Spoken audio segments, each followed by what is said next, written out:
بنا اس کے میزبان کے گھر، وہاں پھر وہ رہ رہا ہے، وہیں رہ رہا ہے، ٹھیک ہے نا، وہیں وہ رہتا ہے، ٹھیک ہے نا، کام شام کرتا ہے، یہ نہیں ہوتا. یہ تو آپ مہمان وہاں نہ بنیں، اس گھر کے ایک فرد بن جائیں، یہ اور بات. لیکن اگر آپ مہمان بنتے ہیں تو پھر یاد رکھیں 3 دن سے زیادہ وہاں آپ مہمان اپنی یعنی مہمان کے طور پر نہ رہیں، بلکہ پھر آپ وہاں میزبان ہی کہلائیں گے. کیونکہ ظاہر ہے مہمان ایک ہوتا ہے کہ بھی 1 دن کا، آدھا دن کا، حد 2 دن کا، زیادہ حد جو ہے دیکھا جائے تو صرف 3 دن کا دیکھا جاتا ہے کہ بھی 3 دن جو ہے نا مہمان وہ رہے.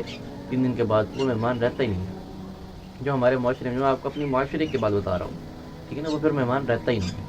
تو اسی لیے کسی گھر بھی آپ مہمان بن کے جائیں، پہلے تو وہاں بوجھ نہ بنے، ٹھیک ہے. اور اب میں آپ کو اپنی سوچ بتانے لگا ہوں کہ بھی اب جو آگے میزبان ہے اور مہمان ہے، یہاں کھانے پینے کے متعلق چلو میں نے سوچا کہ آپ کو بتاتا چلوں. اگر کوئی مہمان بنا ہے تو اس جو میزبان ہے اس کو کبھی بھی اس بات کی اجازت نہ دیں وہ آپ کے لیے تکلف کرے. یعنی اس کے پاس جو حیثیت نہیں ہے وہ کسی سے قرض لے، ادھار لے، ٹھیک ہے نا، پھر وہ آپ کی خدمت کرے، ایسا نہیں ہے.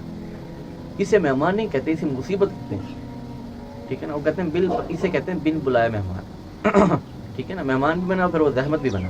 مہمان اللہ کی رحمت ہوتی ہے نا، لیکن ایسا مہمان جو میزبان کو تکلف میں ڈال دے وہ میزبان اللہ کی رحمت نہیں بلکہ وہ خود زحمت بن جاتا ہے اس کے لیے. تو اسی لیے اگر آپ کسی گھر مہمان بنتے ہیں تو اسے تکلف نہ دیں. اگر گھر میں اس کے گھر میں سوکھی روٹی ہے، پانی کے ساتھ کھائی جائے، چٹنی ہے وہ کھائی جائے، آپ وہ کھا لیں، وہ کھا کر گزارا کریں. کیوں؟ اس سے یہ ہوگا کہ آپ کے اور اس کے درمیان محبت پیدا ہوگی کہ بھی میرے گھر کے اندر اور کچھ نہیں تھا لیکن اس نے یہی